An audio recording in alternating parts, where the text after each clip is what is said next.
हर्ष, आपका कितना स्कोर बैठ रहा है टोटल? मैम मैंने कल का टेस्ट किया नहीं था। नहीं नहीं, जेई में। मेरा मैम यही कोई 52 53 के अप्रोक्स बैठ रहा है। 52 आ रहा बाकी है टोटल? जी रिजल्ट पे आई। क्या कह रहे हो हर्ष, 52 टोटल बैठ रहा है? हाँ जी 50 के आसपास बैठ रहा है। ठीक है।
आपने कितने क्वेश्चन अटेम्प्ट किए थे हर्ष?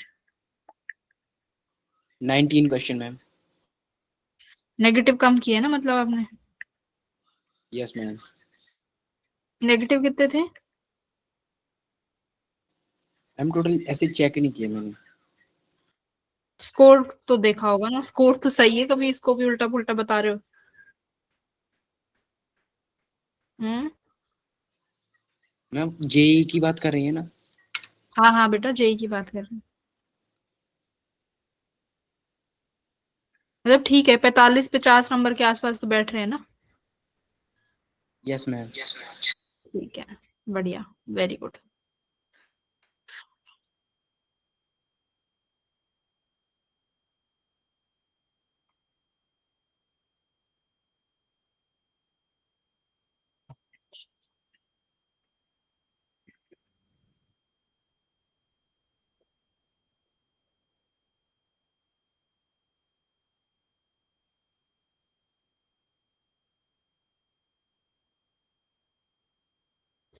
ठीक है, कल वाला पेपर अटेंड किया था? Yes ma'am.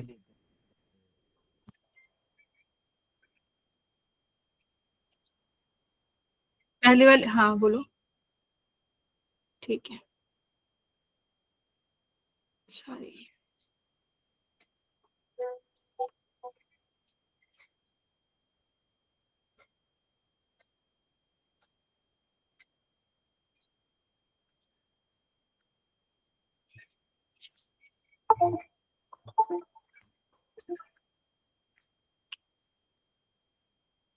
ठीक है, ये वाला क्वेश्चन बन गया था। एनर्जी कंजर्वेशन लगानी थी इस वाले में अपन को, है ना?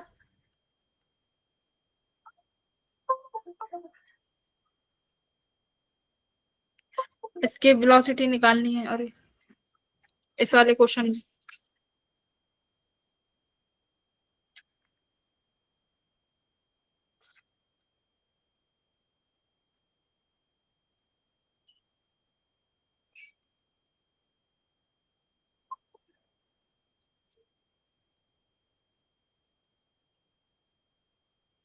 बताओ इस वाले क्वेश्चन में हमें क्या निकालना है? एनर्जी कंजर्वेशन से एस्केप वेलोसिटी निकालनी है। क्या स्पीड चाहिए अगर हम किसी भी बॉल को थ्रो करते हैं so that it could reach up to a height r e by 2। ठीक है, एस्केप वेलोसिटी दी हुई है from the earth surface, sorry find करनी है। तो एनर्जी कंजर्वेशन से कर लेंगे हम इस क्वेश्चन को।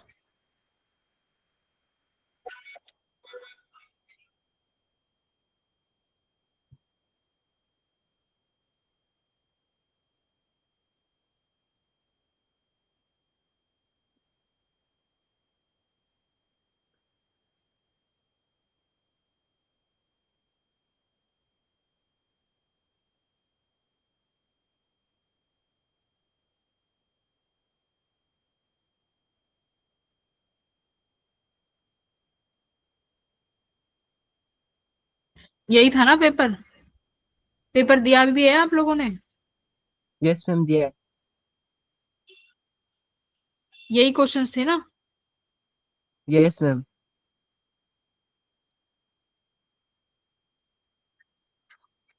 कैसे किया था ये क्वेश्चन?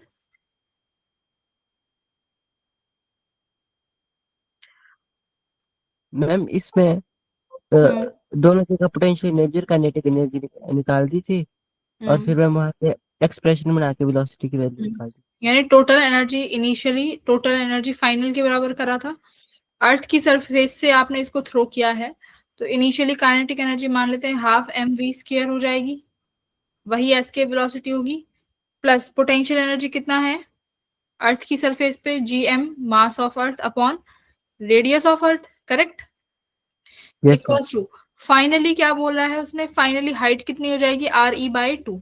यानी gravitational potential energy G M M E, R का क्या हो जाएगा, आर ई बाई टू हो जाएगी। प्लस क्या मेरे पास फाइनली कुछ काइनेटिक एनर्जी भी रहेगी यहाँ पे?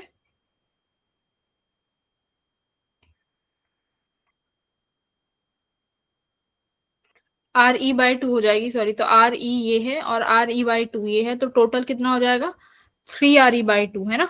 तो three yes R ma'am. E by two. Okay, तो क्या फाइनली कुछ पोटेंशियल एनर्जी, काइनेटिक एनर्जी रहेगी? नहीं। उस पॉइंट पे जाके पोटेंशियल काइनेटिक एनर्जी क्या हो जाएगी, जीरो हो जाएगी। तो यहाँ से हम एस्केप वेलोसिटी निकाल लेंगे, small M small M small M cut गया, तो V E square by two equals to minus G M E by three R E, ऊपर टू चला जाएगा, माइनस का साइन इधर, plus G M E upon R E. इसको solve कर लोगे आप लोग? इक्वेशन सॉल्व हो जाएगी ना? तो एनर्जी यस। कंजर्वेशन यहाँ पे लगाना था, दैट्स इट। ठीक है, आगे इसको आप खुद सॉल्व कर लेना, ये इक्वेशन बन गई है, आंसर आ जाएगा। क्वेश्चन नंबर सेकंड देखो, ये सिमेट्री का क्वेश्चन है ना? इसमें आपसे पूछा है ए और सी के बीच में इक्विवेलेंट कैपेसिटेंस निकालो। तो साफ साफ दिख रहा है सिमेट्री बन रही है। तो मैंने तुम्हें दो सिमेट्री सिखाई है, एक परपेंडिकुलर और एक पैरेलल। तो परपेंडिकुलर वाली देखो बी सी के अलोंग बन रही है, सॉरी बी और डी के अलोंग, है ना? तो परपेंडिकुलर सिमेट्री बीडी के अलोंग फोल्ड हो रही है। तो अगर बीडी के अलोंग बन रही है तो परपेंडिकुलर में हमने बोला था कि परपेंडिकुलर सिमेट्री वाली लाइन पर जो भी रेजिस्टेंस आएंगे वो हम हटा सकते हैं। तो यानी मैं ये वाला रेजिस्टेंस और ये वाला रेजिस्टेंस रिमूव कर सकती हूँ, ये मेरे किसी काम के नहीं है दो रेजिस्टेंस।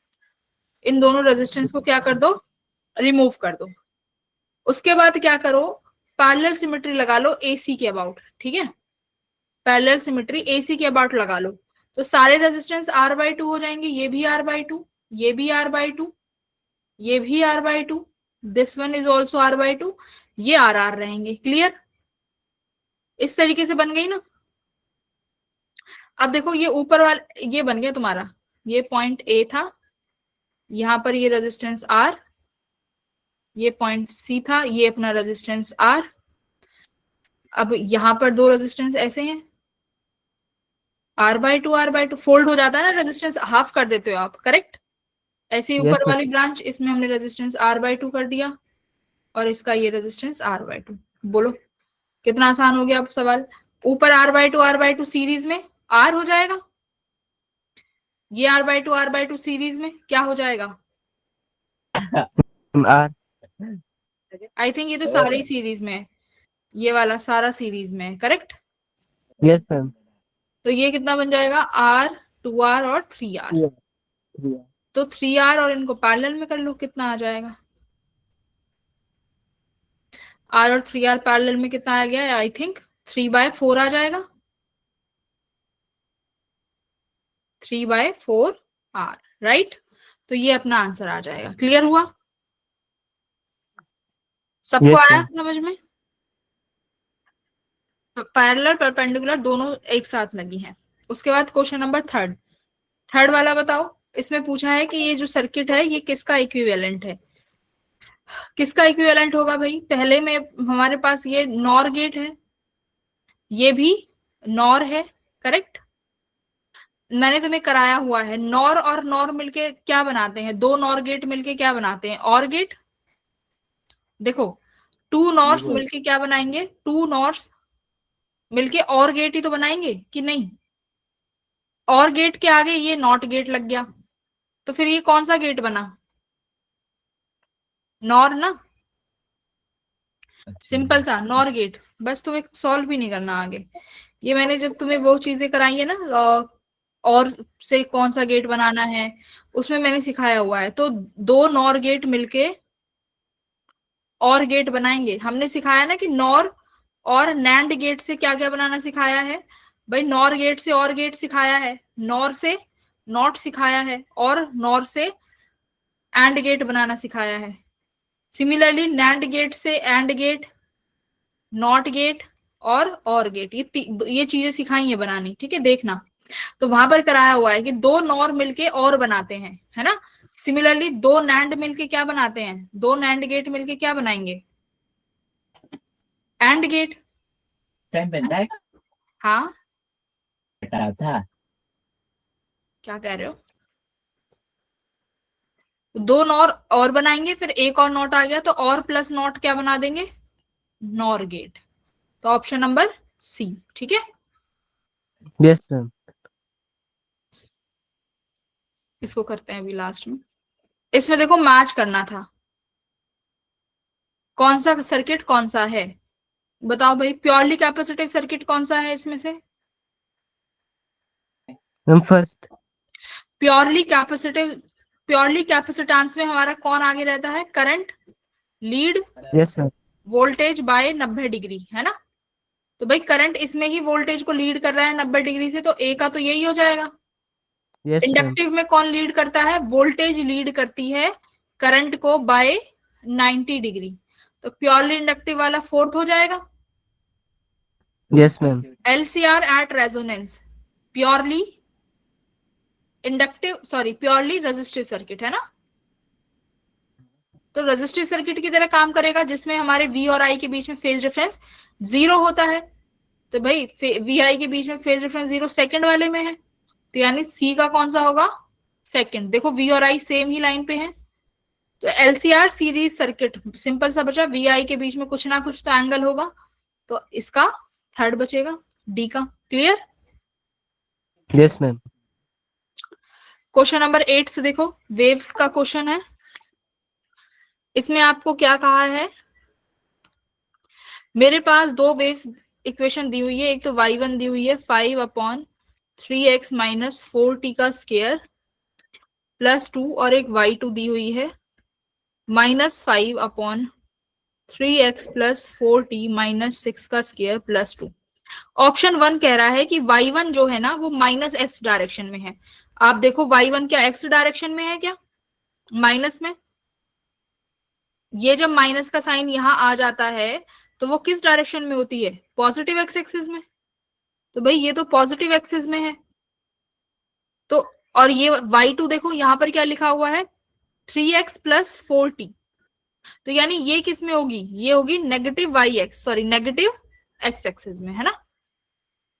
नेगेटिव एक्स एक्सिस में। क्या सिखाया था कि बेटा अगर दोनों प्लस प्लस के साइन हैं, अगर साइन देखो y equals to a sine kx minus omega T, ये इक्वेशन होती है।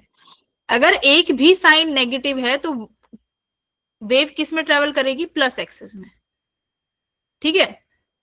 अपोजिट साइन होने चाहिए, अपोजिट साइन होने चाहिए। अगर सेम साइन आ जाते हैं, मान लो y equals to a sine के x plus omega t. Hello, अगर दोनों पॉजिटिव है तो अब ये किस में ट्रेवल कर रही होगी, माइनस एक्सिस में, है ना। Yes ma'am. अच्छा, अगर ये बताओ y equals to A sine minus K X और माइनस ओमेगा टी है तो किस में ट्रेवल कर रही होगी, प्लस एक्स में। दोनों माइनस में है। हाँ, तो दोनों माइनस में है ना, अभी भी नेगेटिव एक्स एक्सिस में है ये, ठीक है। सेम साइन हो गए ना। अगर सेम साइन या तो दोनों पॉजिटिव है या दोनों नेगेटिव है तो किस में जाएगा, नेगेटिव एक्स एक्सिस में। पॉजिटिव होने के लिए एक साइन अपोजिट होना जरूरी है, क्लियर।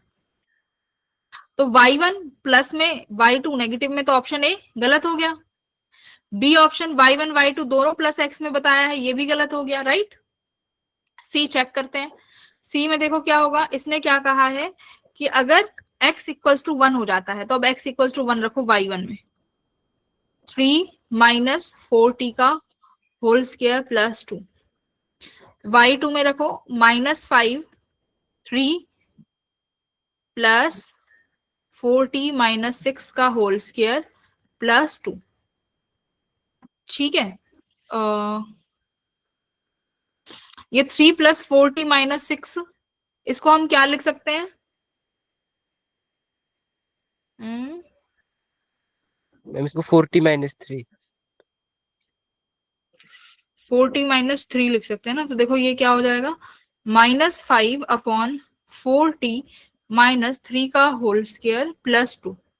अब देखो भाई, होल स्क्वायर में देखो, होल स्क्वायर के अंदर अपोजिट साइन आ रहे हैं तो उससे तो कुछ फर्क पड़ेगा ही नहीं। अगर मैं y नेट निकालूं यानी y1 प्लस y2 तो देखो क्या आ जाएगा, कैंसिल आउट हो जाएगा ना ये यस एकदम। मैम। 5/3 माइनस 4t का whole square plus 2 -5/4t minus 3 का whole square plus 2 cancel out हो गया, कैंसिल होके 0 आ गया। तो इन्होंने बोला है कि इस पॉइंट पे अगर x 1 हो जाता है तो ये दोनों एक दूसरे को कैंसिल कर देंगे, तो ये बात ठीक है भाई, कैंसिल कर देंगी।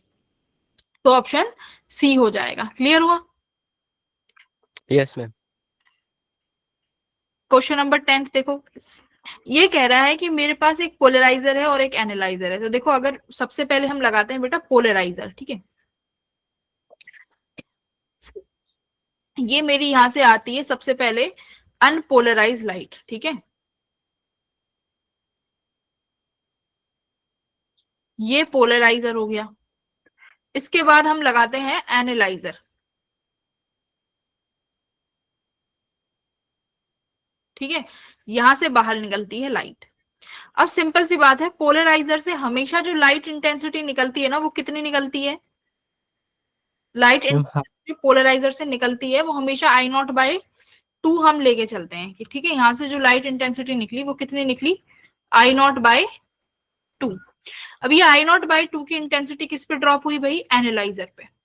एनालाइजर से लाइट कितनी निकली है, देखो गिवन है कितना, 36% of original intensity after the polarizer. यानी पोलराइजर के बाद जो इंटेंसिटी है उसका कितना परसेंट निकला है भाई, ओनली 36%, करेक्ट। तो मेलिस लॉ कहता है I equals to I0 cos square theta, yes और नो। Yes ma'am. ओके, अब आगे सवाल पढ़ो, आगे क्या कह रहा है, अगर मुझे ऐसा चाहिए कि मेरे पास आउटपुट इंटेंसिटी मतलब एनालाइजर से निकलने वाली इंटेंसिटी जो कि अभी 36% है, अगर वो जीरो हो जाए, वो अगर जीरो हो जाए तो मेरे को इस एनालाइजर को कितना और घुमाना है, कितना और रोटेट करना है। बेटा मुझे बताओ, एनालाइजर से कब इंटेंसिटी जीरो होगी, यानी पोलराइजर और एनालाइजर के बीच में कितना एंगल होना चाहिए कि इंटेंसिटी यहाँ जीरो आ जाए, मैम 90 डिग्री। वेरी गुड, सिखाया हुआ है ना कि भाई एकदम क्या हो जाएगा, 90 डिग्री हो जाएंगी तो पोलराइजर और एनालाइजर से निकलने वाली लाइट इंटेंसिटी जीरो हो जाएगी, ठीक है। लेकिन इसका मतलब अभी वो 90 डिग्री पर नहीं है, इसलिए 36% की लाइट इंटेंसिटी अभी पास हो रही है। तो ये निकाल लो कि 36% जब लाइट इंटेंसिटी पास हो रही है तो एनालाइजर और पोलराइजर के बीच में एंगल कितना है, थीटा है। अब वो थीटा फाइंड करना है, ठीक है। आई कौन सी लाइट होती है इसमें से, ट्रांसमिटेड है ना। तो ट्रांसमिटेड लाइट कितनी है भाई, 36% ऑफ 36% किसका, इंसिडेंट लाइट का, जो कि तुम्हारी I0 है ना। या तो मान लो 36% ऑफ किसका, आई नॉट बाई 2 का, इक्वल्स टू आई नॉट कौन सी लाइट होती है बताओ, इंसिडेंट लाइट। एनालाइजर पे कौन सी इंटेंसिटी की लाइट इंसिडेंट हो रही है, आई नॉट बाई 2, तो यहाँ आई नॉट बाई 2 लिख दो, ये कॉस स्क्वायर थीटा हो गया। ठीक है, आई नॉट बाई 2 से आई नॉट बाई 2 कट गया, 36% कितना हो जाएगा, 0.36 equals to Yes, ma'am. Cos square theta. तो कॉस थीटा इक्वल्स टू 36/100, इसको काटा पीटी करना, 6 पे कटेगा क्या, 2 पे 3, 2 पे मैम काट लो। cos थीटा की वैल्यू 6/10 आएगी। कैसे, मैम cos थीटा की वैल्यू 6/10 आएगी। मैम cos स्क्वायर थीटा की वैल्यू है ना 36/100। Cos square theta, yes sorry, cos square theta कितना है, 36/100, हाँ राइट। तो कॉस थीटा कितना आ जाएगा भाई, कॉस थीटा आ जाएगा 6/10, है ना। इसको और काटूंगी तो कितना मिल जाएगा मुझे, 3/5। तो 3/5 कौन सा एंगल होता है भाई, 37 डिग्री या 53, 53 आई थिंक, राइट। ये मेरे पास 5 है, मैम 53 होता है। बेस 3 हो, बेस 3 है तो हाइट ये 4 हो जाएगा, तो यानी ये 53 का एंगल है, राइट। तो ऑलरेडी कितना एंगल बना रहा है तुम्हारा पोलराइजर एनालाइजर के साथ, 53 डिग्री बना रहा है, और मुझे 90 बनाने के लिए कितना और घुमाना पड़ेगा भाई, 37 डिग्री और, हाँ तो 37 डिग्री और घुमाना पड़ेगा। तो जैसे ही तुम 37 घुमा दोगे तो टोटल एंगल 37 डिग्री और घुमा दिया, ऑलरेडी 53 डिग्री बना रहा है, तो एंगल 90 डिग्री हो जाएगा, और जैसे ही 90 होता है लाइट कंप्लीटली ब्लॉक हो जाएगी, 0 इंटेंसिटी मिलेगी। ठीक है, तो बस इतना करना था, यहां से तुम्हें थीटा फाइंड करना था। बढ़िया। क्वेश्चन नंबर 12, क्वेश्चन नंबर 12 कह रहा है, देखो एक कंडक्टिंग स्फीयर है छोटा सा, जिसका रेडियस तुम्हें आर दिया हुआ है, इस पर चार्ज स्मॉल क्यू है, इसके ऊपर एक और रखा हुआ है कंडक्टर जिसका रेडियस कैपिटल आर है और उस पर कैपिटल चार्ज क्यू रखा हुआ है, and insulated from each other, एक दूसरे से इंसुलेटेड है, मतलब एक दूसरे से चार्ज ट्रांसफर नहीं हो पाएगा। पोटेंशियल डिफरेंस पूछा है बिटवीन द स्फीयर्स, कि इन दोनों स्फीयर के बीच में पोटेंशियल डिफरेंस क्या है वो बता दो। तो भाई मेरे पास एक ये स्फीयर ए हो गया, एक स्फीयर बी हो गया। पोटेंशियल डिफरेंस का मतलब ही है कि दोनों स्फीयर का डिफरेंस यानी VA माइनस VB पूछ रहा है। तो पहले आप VA का पोटेंशियल लिखो भाई, कितना होगा, VA का पोटेंशियल उसके खुद के चार्ज की वजह से कितना होगा, KQ/R, प्लस जो दूसरा वाला स्फीयर है उसकी वजह से भी होगा कितना, K capital Q upon capital R। Clear.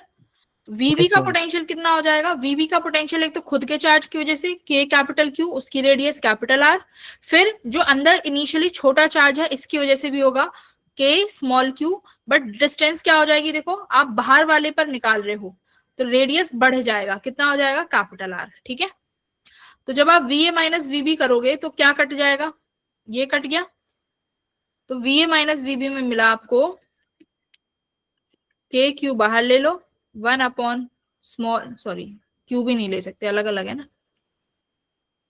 K बाहर ले सकते हो सिर्फ, तो small q by small r minus capital Q by capital R। कौन सा ऑप्शन ठीक है भाई, Q के साथ स्मॉल r आना चाहिए, ऑप्शन नंबर सी ऑप्शन। तो इसमें बस आपको पोटेंशियल लिखना आना चाहिए था, आता है लिखना हर्ष माधव? Yes ma'am.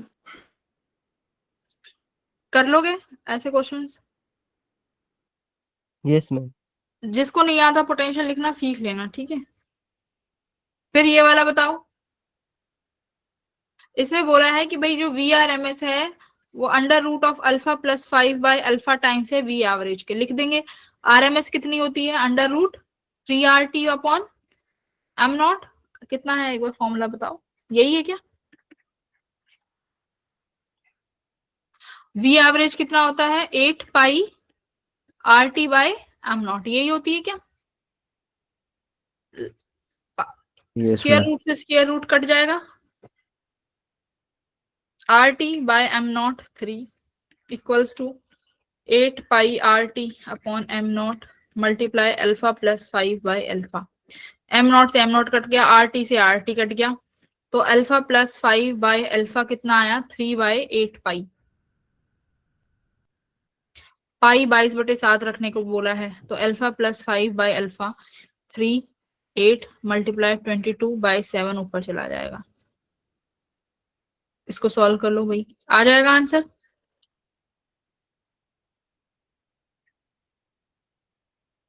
एक 176। तो 21 alpha equals to 176 alpha plus 5 into 176। थोड़ा लेंथी हो जाएगा, कर लेना, कर लोगे?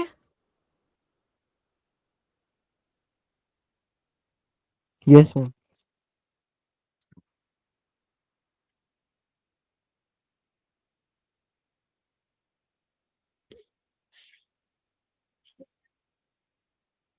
सबको समझ आया? आरुषि पढ़ रहा है क्या, और बाकी के बच्चे क्या कर रहे हैं? Yes ma'am.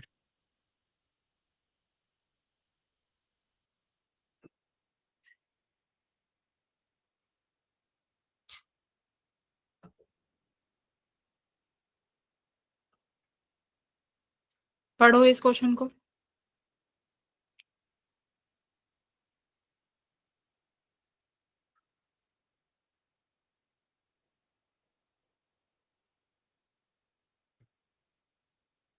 एक सेकंड, एक बार 12 क्वेश्चन दोबारा देखना, कुछ गड़बड़ है क्या? भाई कैपिटल क्यू तो कट ही गया ना, के क्यू बाय आर माइनस ये बचेगा ना, capital Q by R, small Q बचा है ना यहाँ पे, तो ऑप्शन सी नहीं होगा। देखो कौन सा ऑप्शन है, मैम ए होएगा ना। देखो ध्यान से, तुमने देखा भी नहीं, ये वाली टर्म बचेगी दोनों सर्कल वाली, तो वही तो लिखी है माइनस करके।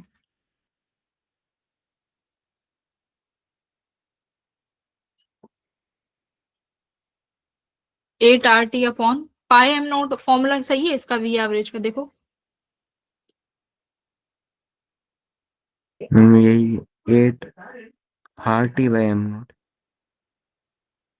पाई भी तो आता है, पाई कहाँ पे आता है, पाई एम नॉट होगा ना, 8 RT/m में होता है। पाई भी तो आता है, पाई अपॉन में लगेगा, ठीक है, चेक कर लेना एक बार कैलकुलेशन। क्वेश्चन नंबर 14 कह रहा है कि statement 1, energy is released when heavy nuclei undergo fission और लाइट न्यूक्लियाई अंडरगो फ्यूजन। सही बात है भाई, फिजन हो या फ्यूजन हो एनर्जी तो रिलीज होती है, true. For heavy nuclei the binding energy per nucleon increases, तो कह रहा है कि हैवी न्यूक्लियाई के लिए बाइंडिंग एनर्जी बढ़ती है जैसे जैसे जेड बढ़ता है, तो ये बात तो गलत है भाई, बाइंडिंग एनर्जी तो घटती है। Wild for lighter nuclei it decreases, ये बात भी गलत है, लाइटर न्यूक्लियाई के लिए बढ़ती है। तो स्टेटमेंट सेकंड फॉल्स और 1 2, तो ऑप्शन नंबर ए, ठीक है। क्वेश्चन नंबर 15 हो जाएगा आराम से। क्या कह रहा है देखो, पैरेलल प्लेट कैपेसिटर है जिसका कैपेसिटेंस 20 माइक्रोफेराड दिया हुआ है, उसमें कह रहा है कि पोटेंशियल चेंज हो रहा है विद रिस्पेक्ट टू टाइम। तो पोटेंशियल का चेंज दिया हुआ है बेटा 3 वोल्ट पर सेकेंड, ठीक है। कह रहा है कि कंडक्शन करंट बताओ और डिस्प्लेसमेंट करंट बताओ। तो आईसी कंडक्शन करंट तो चार्ज अपॉन टाइम होता है बस, है ना, यही तो होगा कंडक्शन करंट। लेकिन Yes, sir. कैपेसिटर में क्यू किसके और किसके बराबर होता है, कैपेसिटर में क्यू इक्वल टू सीवी के बराबर भी होता है। साफ साफ दिख रहा है कि वोल्टेज टाइम के रिस्पेक्ट में दी हुई है, तो इसको हम डिफरेंशिएट कर ले टाइम के साथ, तो D Q by D T, C as it is DV by D T. Q by T क्या हो जाएगा, current I equals to capacitance कितना दिया हुआ है 20, डीवी बाई डी टी कितना दे रखा है 3, तो 3 से मल्टीप्लाई कर दो, तो कितना आ गया 60 माइक्रो एम्पियर। तो यानी कंडक्शन करंट तो 60 आ गया, अब निकालने हैं डिस्प्लेसमेंट करंट। अगर मैंने तुम्हें एक चीज भी सिखाई थी कि भाई जो कंडक्शन करंट होता है वो डिस्प्लेसमेंट करंट के बराबर ही आता है फॉर ऑलवेज, ठीक है। कंडक्शन करंट हमेशा डिस्प्लेसमेंट करंट के बराबर रहेगा, क्योंकि इक्वेशन ऑफ कॉन्टिन्यूटी लगेगी ना। ये कैपेसिटर है, ये अपनी वोल्टेज है, कैपेसिटर के बाहर कंडक्शन करंट है, कैपेसिटर के जस्ट दूसरी प्लेट से भी फिर ये कंडक्शन करंट निकल के वोल्टेज में ऐसे एंटर करेगा, सिंपल सी बात है। तो कैपेसिटर के बीच में जो भाई डिस्प्लेसमेंट करंट कहां पर अवेलेबल है बताओ, डिस्प्लेसमेंट करंट कैपेसिटर के बीच में ही तो अवेलेबल है। यस तो मैम। आईसी अगर यहाँ से निकल रहा है और एंटर भी कर रहा है तो सिंपल सी बात है, जो इसके अंदर डिस्प्लेसमेंट करंट आईडी है वो आईसी के ही बराबर है। अगर सॉल्व नहीं भी करना आता है तो 60-60 लिख सकते थे, 60-60 आ जाएगा। बट ये ध्यान रखे कि डिस्प्लेसमेंट करंट तब तक आएगा जब तक इलेक्ट्रिक फील्ड चेंज हो रही है, ठीक है, जब तक इलेक्ट्रिक फील्ड चेंज हो रही है। तो displacement current epsilon naught D phi E by D T, ये फॉर्मूला होता है। फाई ई क्या है भाई, फाई ई क्या है, इलेक्ट्रिक फ्लक्स। इसको आप क्या लिख सकते हो, इलेक्ट्रिक फ्लक्स को ई ए।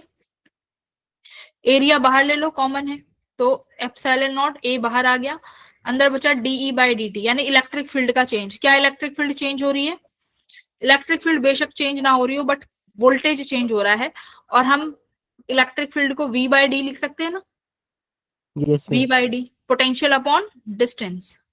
तो epsilon naught A d by D t, मैं यहां पर लिखती हूँ इलेक्ट्रिक फील्ड की जगह potential upon distance. Distance common term है, बाहर आ जाएगा कांस्टेंट। यहां बचा dV by D t, potential का change with respect to time, already दिया हुआ है 3 से मल्टीप्लाई कर दो, एरिया डिस्टेंस बाकी सब दिया हुआ है। नहीं भी दिया हुआ, शायद नहीं दे रखा ना,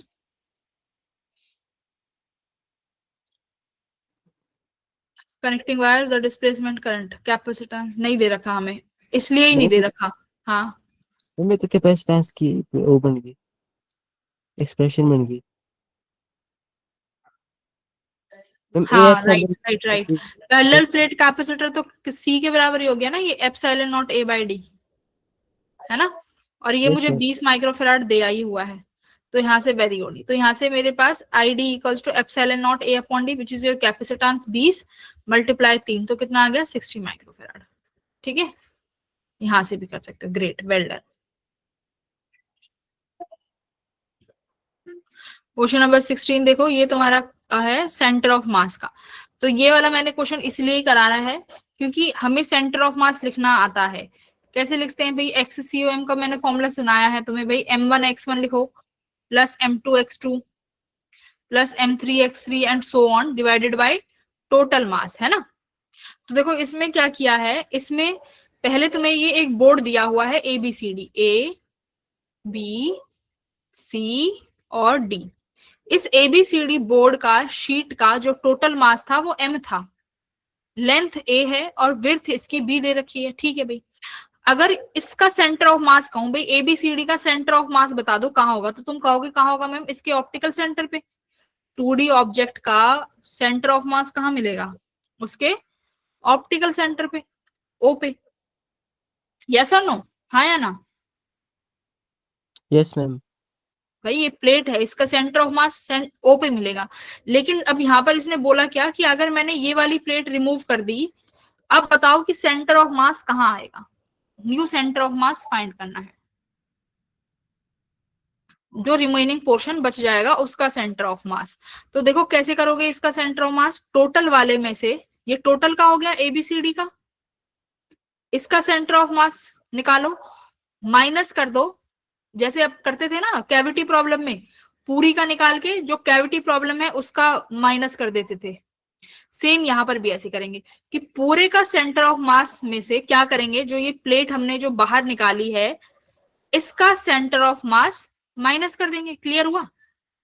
ABCD में से किसका सेंटर ऑफ मास घटाना है बेटा, HBOG का सेंटर ऑफ मास, ठीक है। तो मुझे रिमेनिंग पोर्शन का सेंटर ऑफ मास मिल जाएगा ना। देखो आपने टोटल में से इसका घटा दिया तो बाकी का मिल गया ना आपको। Yes ma'am. यही तो है मेरी HBOG, H ये रहा, G ये रहा, O ये रहा, है ना। तो ये वाला माइनस कर दूंगी मैं पोर्शन का सेंटर ऑफ मास, तो मुझे बचे हुए का मिल जाएगा, बस वही काम करना है। तो अब आ जाओ लिखने बैठते हैं। पहले x का लिखती हूँ, x कोऑर्डिनेट का। फुल बॉडी का मास m है तो कैपिटल M।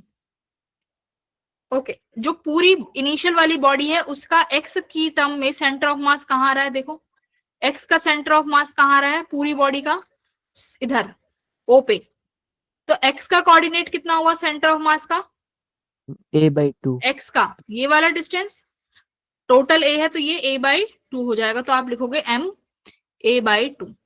ठीक है, तो आपने इस ABCD का तो लिख दिया, माइनस करेंगे इस छोटे पोर्शन का।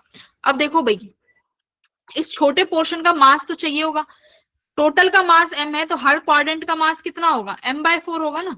देखो 4 हिस्सों में मास बटा हुआ है, तो जो आपने मास रिमूव किया है उसका मास होगा m/4। ठीक है, अब जो ये रिमूव्ड मास है इसका सेंटर ऑफ मास कहाँ लाई करेगा भाई, इस HBOG का, इसका सेंटर ऑफ मास इसके सेंटर पे लाई करेगा, यहाँ पे है ना, यहाँ पे ही तो लाई करेगा इसका centre of mass.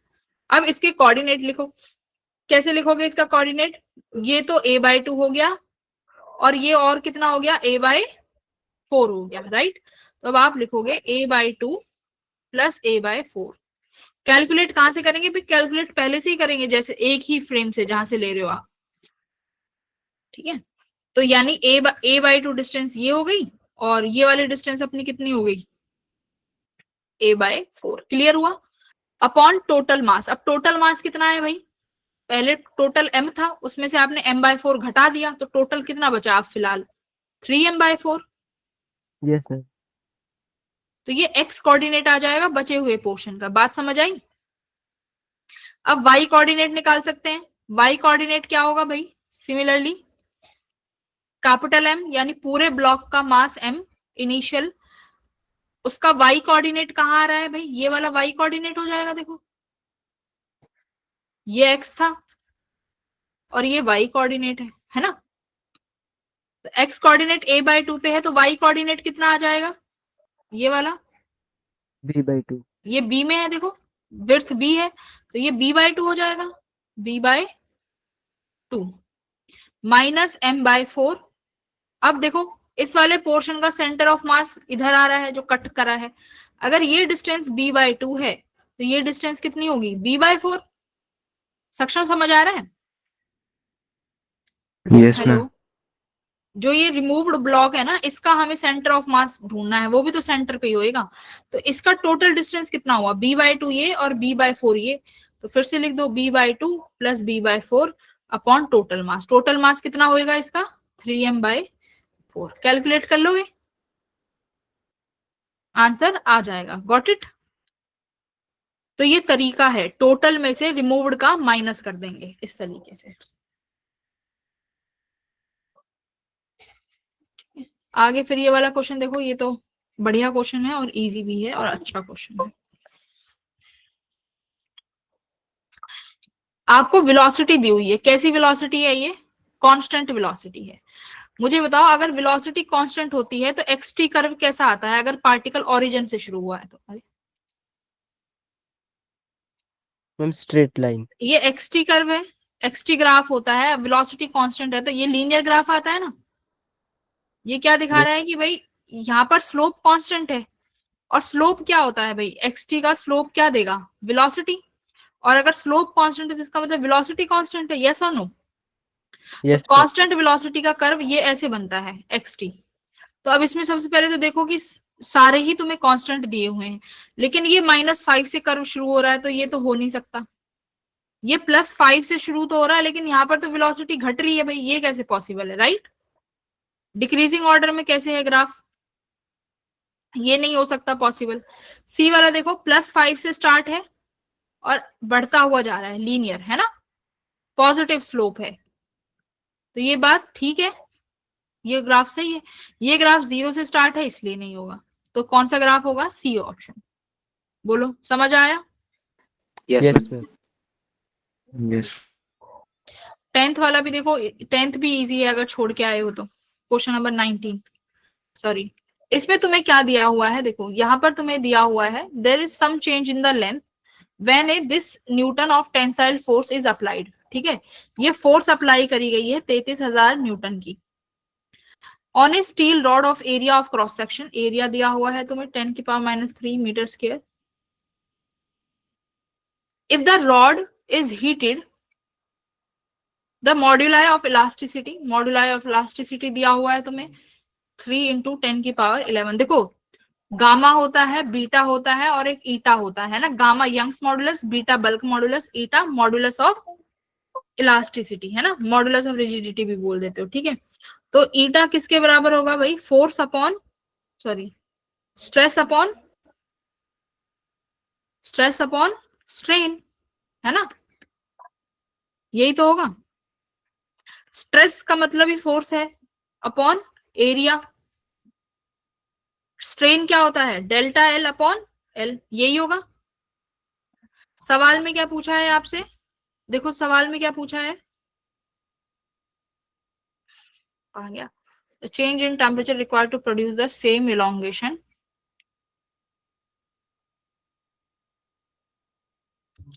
There is some change in the length. Okay.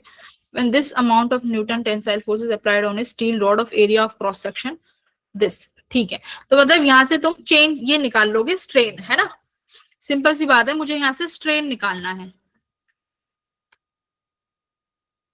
तो यहाँ पर multiply strain as it is रहने दो। तो स्ट्रेन कैसे निकालोगे भाई? स्ट्रेन कैसे आएगा यहाँ पे?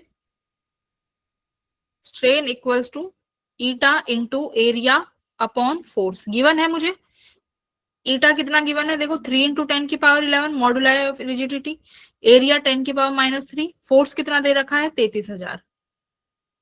सॉल्व कर लूंगी मैं, स्ट्रेन की वैल्यू आ जाएगी। स्ट्रेन लगभग कितना आया मेरे पास, जिसे मैं डेल्टा एल बाय एल बोल रही हूँ, कितना आया बेटा? ये देखो, ये 3 है और ये ऊपर जाके 10⁻, ये मल्टीप्लाई में 10⁻³ है, ऊपर में जाके 10⁻³ में चला जाएगा, राइट? 3 और 3 6, 11 में से 6 गए तो कितना बचा? 5। तो ये ऊपर तो बचा 10⁻5 और ये बचा 11/11, ये आया है ना? हेलो हेलो, मैम स्ट्रेन की वैल्यू कैसे आई? देखो ये चीज, ये वाला फॉर्मूला लगाया है ना, force upon area, strain as it is रहने दो। तो स्ट्रेन क्या हो जाएगा? ये वाला फॉर्मूला, ईटा मुझे गिवन है 33, ये 3 इंटू 10⁻11 पुट कर दिया। एरिया गिवन है, अपॉन फोर्स भी गिवन है 33,000। ये देखो ना, ये मॉडुलस ऑफ इलास्टिसिटी दे रखा है ना, तो यहां से मैं स्ट्रेन की वैल्यू निकाल लूंगी। ठीक है, आ जाएगी ना अब? तो देखो सारी वैल्यूज गिवन तो है Yes. क्वेश्चन में। तो स्ट्रेन की वैल्यू आ गई मेरे पास, इसको एक बार देख लेना कैलकुलेशन। अब क्या आगे क्या करना है? आगे बोल रहा है जितना स्ट्रेन या जितना लेंथ में चेंज आया है विद दिस टेंसाइल फोर्स, है ना, कि आपने लेंथ को चेंज किया है टेंसाइल फोर्स लगा के, मुझे अगर यही लेंथ चेंज करनी है टेम्परेचर की मदद से। भाई टेम्परेचर की मदद से आपने पढ़ा होगा ना थर्मल एक्सपेंशन, नहीं भी पढ़ा है तो थोड़ा सा सुन लो।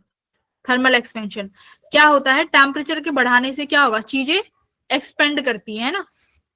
जैसे गर्मियों में देखा होगा ना, गर्मियों में क्या होता है, जैसे रेल की जो रेलवे ट्रैक होता है उसकी जो आयरन जो होती है वो क्या होती है, गर्मियों में क्रैक हो जाती है ना। क्यों हो जाती है? Because of expansion. क्या करती है? एक्सपेंड हो जाती है गर्मी की वजह से।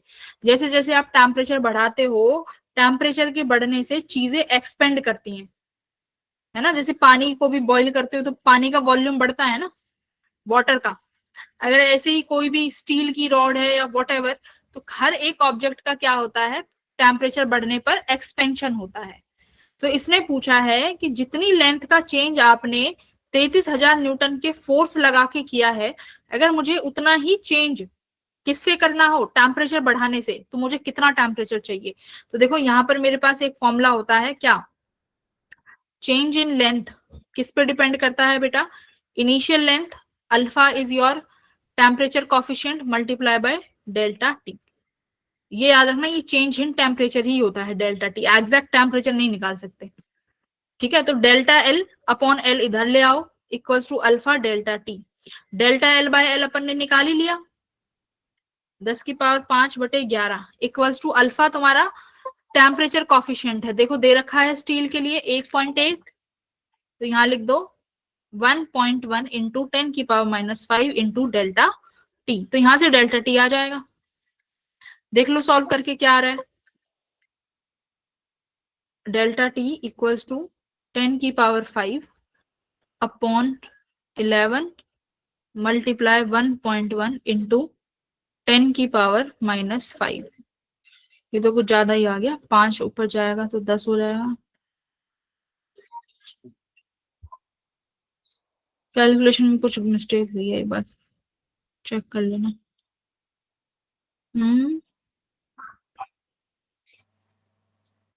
मैम स्ट्रेन की वैल्यू है ना मैम, वो कैसे आई, वो उसका थोड़ा। हम्म मैम जो स्ट्रेन का फॉर्मूला है ना मैम, वो कैसे आया? अरे ये तो देखो ऐसे आया, मैं यहाँ पे सिखाती हूँ। आपके पास मॉडुलस ऑफ रिजिडिटी का फॉर्मूला क्या होता है बताओ? Stress upon stress by strain. तो स्ट्रेन कितना हो जाएगा अब? स्ट्रेस अपॉन ईटा। हाँ, और मैम स्ट्रेस उस स्ट्रेस क्या होता है? Force per unit area. बस जैसे ईटा एज इट इज। मैम वहाँ ईटा न्यूमरेटर में दिखा।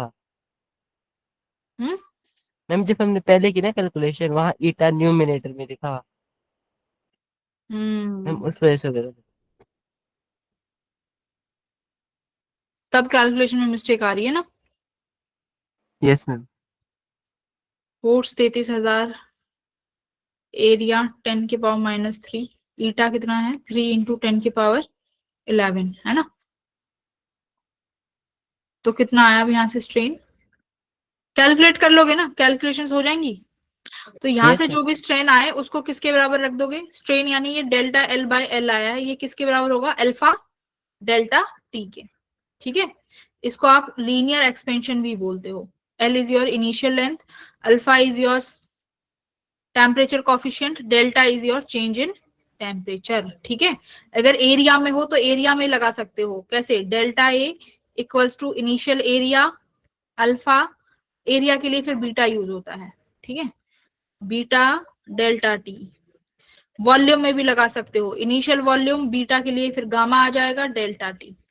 तीनों के चेंज निकाल सकते हो आप, ये फॉर्मूला है। ठीक है, basic one. Okay, question number 20 हो जाएगा, 20 वाला।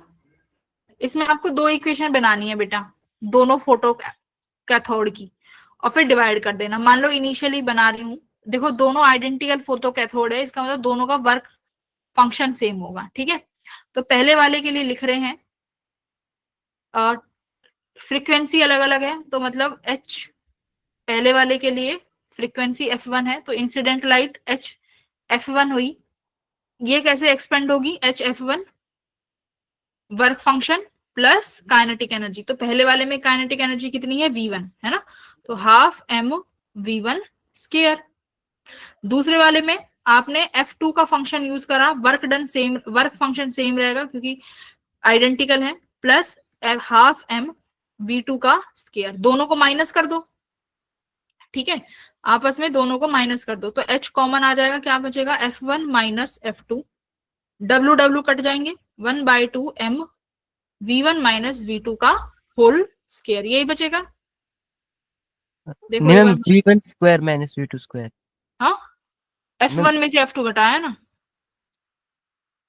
फर्स्ट v1 इक्वेशन में square. Second, f1 minus f2, W W cut गया, हाफ m कॉमन ले लो, तो v1 माइनस v2 का होल स्केयर तो आएगा। मैम होल स्क्वायर नहीं ma'am, v1 square minus v2 square. अच्छा अच्छा, सॉरी, राइट, v1 का स्केयर है ना, हाँ हाँ, v1 का स्केयर माइनस v2 का होल स्केयर। ठीक है, तो अब यस इसमें मैम। से देख लो कौन सी इक्वेशन ठीक बन रही है। इसको इधर ले जाओ, 2h upon m f1 minus f2 equals to v1 square minus v2 का होल स्केयर। देख लो अब कौन सा ठीक है। ए ए वाली ठीक है, खत्म सवाल। Got it? Yes ma'am ma'am. तो बस इतना ही करना था। फिर ये वाला क्वेश्चन आता है, again second most important, question number 23, combinations of lens and mirror का क्वेश्चन है। आई होप सबने किया होगा ये क्वेश्चन। Yes ma'am. ये क्वेश्चन छोड़ने वाले नहीं होते। देखो फिजिक्स में मैंने तुम्हें सब कराया हुआ है, कुछ चैप्टर्स हैं जो छुड़वाए हुए हैं, वो भी सिर्फ 11th के, और वहां से बहुत कम पॉसिबिलिटी है कि क्वेश्चन आते हैं, जैसे कि एक तो मैंने तुम्हें थर्मल वो वाला कैलोरीमेट्री है ना, बस मैंने तुम्हें कैलोरीमेट्री छुड़वाई हुई है, दैट्स इट, और सब किया है तुमने, और तुमने सब करा है कोई, और एक तुमने छोड़ा है रोटेशनल। क्वेश्चन अगर किसी के पास समय है, वो पढ़ना चाहता है तो पढ़ भी सकते हो, मेरे को रीच आउट कर लेना, I will share some videos जो अच्छी होंगी उसके लिए, ठीक है। बाकी अगर किसी को एक सब्जेक्ट में और ज्यादा दिक्कत है, जैसे किसी का केमिस्ट्री में होगा, मैथ्स में होगा, तो प्राइमरली फोकस उन पर भी रखो, एक सब्जेक्ट तुम्हें क्वालिफाई नहीं करा सकता, ठीक है। एक कनकेव मिरर ऑफ आरुष, समझ गए ना? यस मैम, केमिस्ट्री भी पढ़नी है इस बार। Yes ma'am.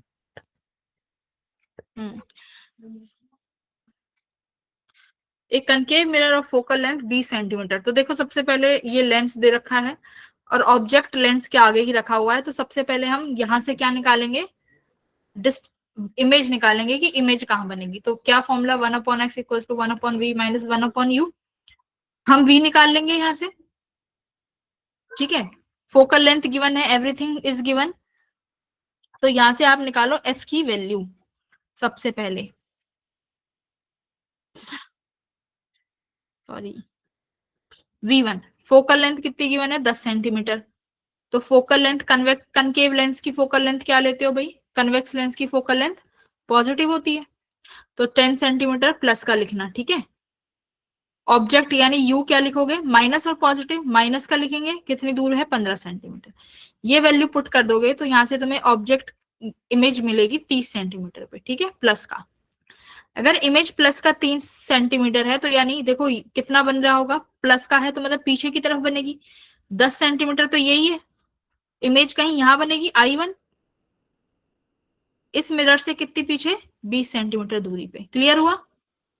अगर मुझे यस मैम, मैग्निफिकेशन M1 निकालना है कि भाई इसका मैग्निफिकेशन कितना आया, तो M1 का फॉर्मूला क्या होता है, V/U लेंस के केस में, तो V है 30, U है माइनस का 15, तो ये कितना आ गया 2 आया नेगेटिव का, तो मैग्निफिकेशन यहां से तो -2 आ रही है, ठीक है।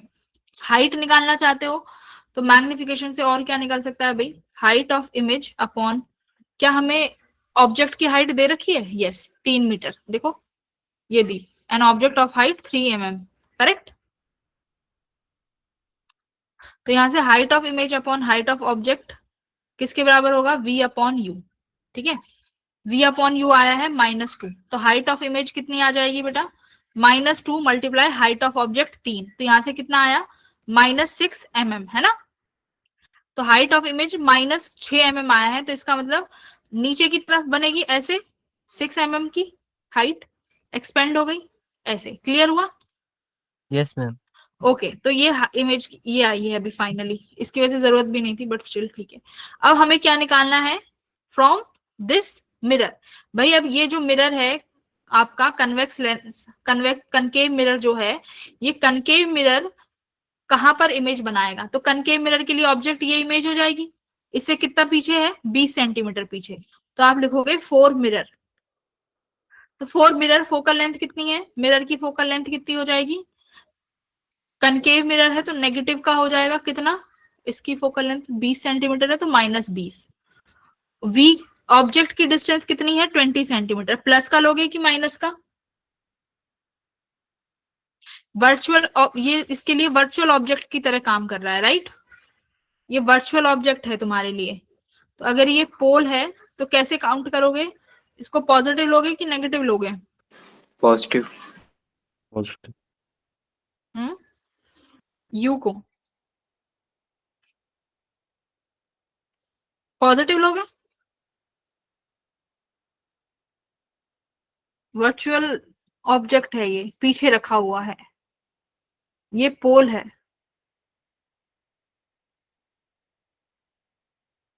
तो यानी लाइट रेज कहीं यहाँ पर वर्चुअली वो हो रही होंगी ना, डी ट्रेस, तो यानी v क्या लोगे यहाँ पर, u क्या आएगा पॉजिटिव का 20, u पॉजिटिव का 20 आएगा, by putting in the mirror formula v की वैल्यू क्या आ जाएगी, पुट करके देखोगे तो बेटा ये वाली वैल्यू तुम्हें मिलेगी -10 सेंटीमीटर, -10 सेंटीमीटर का मतलब क्या है, कहां बन रही है इमेज, फ्रंट I2 यहां बन जाएगा 10 सेंटीमीटर आगे, है ना, -10 सेंटीमीटर आगे क्या इसके यहाँ बन जाएगी इमेज लेंस के ऊपर I2। ठीक है, तो अब मुझे पूछा क्या है क्वेश्चन में पूछा है कि लेंथ ऑफ इमेज बताओ जो कि मिरर ने बनाई है। तो फिर क्या करोगे भाई, मिरर के लिए दोबारा क्या फॉर्मूला लगाओगे, magnification equals to HI/HO equals to V minus का अपॉन U। तो भाई V तो माइनस माइनस प्लस हो जाएगा 10, U 20 है, तो मैग्निफिकेशन कितना आया बेटा 1/2। तो यहां से height of image equals to 1/2 multiply by height of object. अब जो हाइट ऑफ ऑब्जेक्ट है वो कौन सी लोगे, 3 या 6? मैम 6। हाँ, क्योंकि जो ये इमेज है ये ऑब्जेक्ट की तरह काम करी है और इसका कितना आया है 6 आया है, तो HO लिखोगे 6। तो 1/2 इक्वल्स टू 6 mm। तो कितना आंसर आ जाएगा तुम्हारा फाइनल 3 mm। Got it. तो अपना फाइनल आंसर आया 3 Yes. mm। तो इस तरीके से ये क्वेश्चन सॉल्व किया जाता है। समझ में आ गई बात सबको। इंडिविजुअल हम मैग्निफिकेशन निकालेंगे, हाइट कैसे निकालेंगे, HI/HO V/U के बराबर कर दो। Got it. तो इजी थे क्वेश्चंस आई थिंक। उसके बाद ये दो क्वेश्चंस बचते हैं 24-25। इसमें से 24 तो देखो अपने आप कर लोगे तुम, कई बार करा चुकी है ऐसे क्वेश्चंस। तो Yes.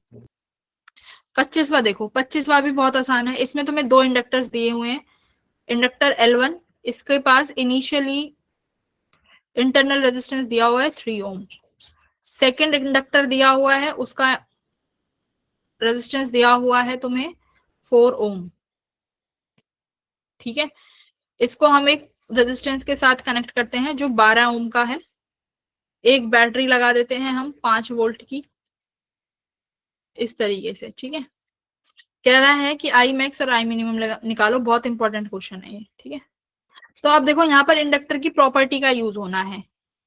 ठीक है, इंडक्टर की प्रॉपर्टी, मिनिमम और मैक्सिमम करंट। अगर टाइम 0 है, मेरी बात सुनो, अगर इनिशियली टाइम है मतलब जस्ट बैटरी का स्विच ऑन ही हुआ है, करंट ने फ्लो करना शुरू हुआ है, तो इंडक्टर क्या करता है भाई, इनफाइनाइट रेजिस्टेंस प्रोवाइड करेगा, इनफाइनाइट रेजिस्टेंस देगा। यानी इंडक्टर का काम क्या है, करंट बढ़ रहा है तो बढ़ने मत दो, घट रहा है तो घटने मत दो, यही तो काम करता है इंडक्टर, राइट। तो करंट बढ़ रहा है तो ये करंट को बढ़ने नहीं देगा जिस ब्रांचेस में ये कनेक्ट है। तो इनिशियली L1 और L2 वाली ब्रांचेस से करंट नहीं जाएगा, सिर्फ 12 ओम वाली से जाएगा। तो यहाँ पे तुम्हारा I कितना आया भाई, V equals to IR। Voltage 5 है, रेजिस्टेंस सिर्फ 12 ओम है, तो ये करंट आ गया 5/12, खत्म। फिर देखो क्या होगा, जब टाइम इंफिनिटी हो जाएगा, जैसे ही समय बहुत ज्यादा हुआ, करंट क्या हो जाएगा सर्किट में कांस्टेंट। और जैसे ही सर्किट में करंट कांस्टेंट होता है, इंडक्टर नॉर्मल सर्किट की तरह बिहेव करता है, शॉर्ट सर्किट, है ना। करंट देखो, इंडक्टर किसे अपोज करता है, तुम्हें ये चीज सीखो, इंडक्टर अपोज करता है change in current, not current. ठीक है, इंडक्टर चेंज इन करंट को अपोज करता है, करंट को अपोज नहीं करता। करंट को अगर तुम घटाओगे या बढ़ाओगे तो उसका अपोज करेगा। कुछ समय बाद करंट कांस्टेंट हो जाएगा तो इंडक्टर कोई काम नहीं करेगा, तो तुम्हारा सर्किट बन जाएगा 3 ओम, 4 ओम और ये 12 ओम। इन तीनों को पैरेलल में लगाओ, V equals to I R equivalent. तो वोल्टेज तो 5 है, R इक्विवेलेंट निकाल लोगे पैरेलल में करके, तो ये तुम्हारा I आ जाएगा। Got it. तो इस तरीके से हमारे पास ये चीजें निकलती हैं। बात समझ में आ गई। Yes ma'am. तो मैक्सिमम करंट कौन सा होएगा, मैक्सिमम करंट कौन सा होगा, जहां पर आर कम होगा, है ना भाई। करंट मैक्सिमम तब होएगा जब रेजिस्टेंस कम होगा, और रेजिस्टेंस कम होगा जब पैरेलल में होंगे। तो यानी ये वाला जो सर्किट है ये तुम्हें आई मैक्सिमम देगा। ठीक है, क्योंकि यहाँ पर आर कम हो जाएगा, तो ये मेरा आई मिनिमम आया है और ये आई मैक्स आएगा। बोलो, सबको कुछ समझ में आया, पल्ले पड़ा कुछ यस इस मैम। वाले क्वेश्चन। Yes, ma'am. तो कैपेसिटर का भाई है ये, लेकिन कैपेसिटर से उल्टा काम करता है, बस उल्टा काम करेगा उसके। ठीक है, तो आई होप हमने पेपर डिस्कस कर लिया है, जो भी इंपॉर्टेंट क्वेश्चंस थे सब डिस्कस कर लिए। ठीक है everyone, Yes, ma'am. Okay then, bye everyone. Ma'am ma'am हाँ मैम आप जो केमिस्ट्री के लिए मैम जो असाइनमेंट बनाई थी ना मैम जिसमें पीवाईक्यूज थे मैंने तो मैम बनाई नहीं केमिस्ट्री की। मैम जो वर्कशीट थी ना वो भेज देंगे मतलब जो वर्कशीट थी मेरे को मिल नहीं रही जो खुशबू मैम मैम वो ने भेजी थी तुम्हें। यस मैम उसमें सारी जो वर्कशीट थी वो एक ही जगह थी ना हाँ हाँ मैम वो वो वाली शीट, वर्कशीट अच्छा तुम्हें वो शीट नहीं मिल रही, ठीक है वो मैं यस शेयर कर दूंगी। ठीक है आरुष, ओके।